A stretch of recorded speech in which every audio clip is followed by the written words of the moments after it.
చిట్టి తల్లి నీ డ్రెస్ చూపించు. చిట్టి తల్లి రెడీ అయిపోయింది బర్త్డేకి. అండ్ దాని కేక్ కూడా వచ్చింది చూడండి. మొన్న ఈటీవీ అభిరుచి షూట్లో రైస్ షీట్స్తోని మేము ఒక రెసిపీ చేస్తున్నాం. సో అవి చేస్తూ ఉంటే కృష్ణ అన్నాడనమాట, అక్క కేక్ పైన కూడా వీటితో డెకరేట్ చేయొచ్చు అంటే ఎలా కృష్ణ అంటే, ఇదిగో ఇక్కడ చూడండి, ఇవి రైస్ షీట్స్ అనమాట. వీటితో మనం మోమోస్ కానీ ఎగ్ పఫ్స్ కానీ అలా చాలా రెసిపీస్ చేస్తున్నాం ఇప్పుడు.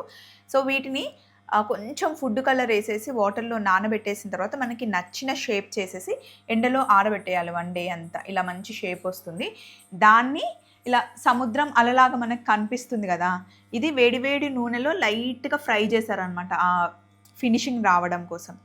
సో ఇది చిట్టి తల్లి బర్త్డే కేక్ అనమాట. సింపుల్గా కృష్ణ చేసిచ్చాడు.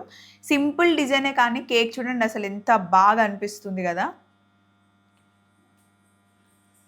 ఫ్లేవర్ ఏం ఫ్లేవర్ ఇచ్చారో నాకు తెలీదు. అందరికీ నచ్చే ఫ్లేవర్ ఈ కృష్ణ. మోస్ట్లీ పిల్లలు చాక్లెట్ అయితే ఇష్టపడతారని చెప్పాను.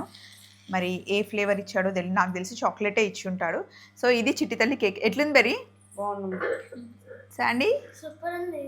ఎస్, నేను అనుకునే దానికన్నా చాలా బాగా వచ్చింది. అందరూ వచ్చేస్తారు, వచ్చాక కేక్ కట్. ఇదంతా ఇది బ్రెడ్ క్రమ్స్ కాదు, కేక్ క్రమ్స్ ఇవి. మామూలుగా కేక్ ఉంటుంది కదా, కేక్ డ్రై అయిపోయిన తర్వాత క్రమ్స్ చేసేయడం అంతే. చలో మరి బాయ్ బాయ్.